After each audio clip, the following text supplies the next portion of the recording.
ฮ็ดนโยบายออกมามีอีหยังแน่มาซอยเหลือพ่อแม่พี่น้องหมองใดแดค่ะจะเป็นนโยบายซอยหนี้แก้หนี้ให้กับพ่อแม่พี่น้องท่านใดมีหนี้เสีย 200,000 บาทให้จ่ายแค่ 20,000 บาทกับปิดหนี้ทันทีค่ะ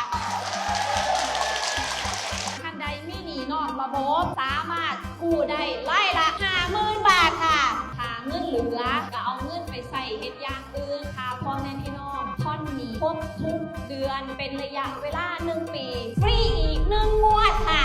พักเกิดให้อยากมาซอยแบ่งเบาภาระให้กับพ่อแม่พี่น้องนโยบายเกษตรกรพักหนี้ทั้งต้นทั้งดอก3 ปีเต็มๆเลยค่ะเป็นนโยบายดีๆให้เฮาตั้งใจเฮ็ดออกมาเพื่อให้พ่อแม่พี่น้อง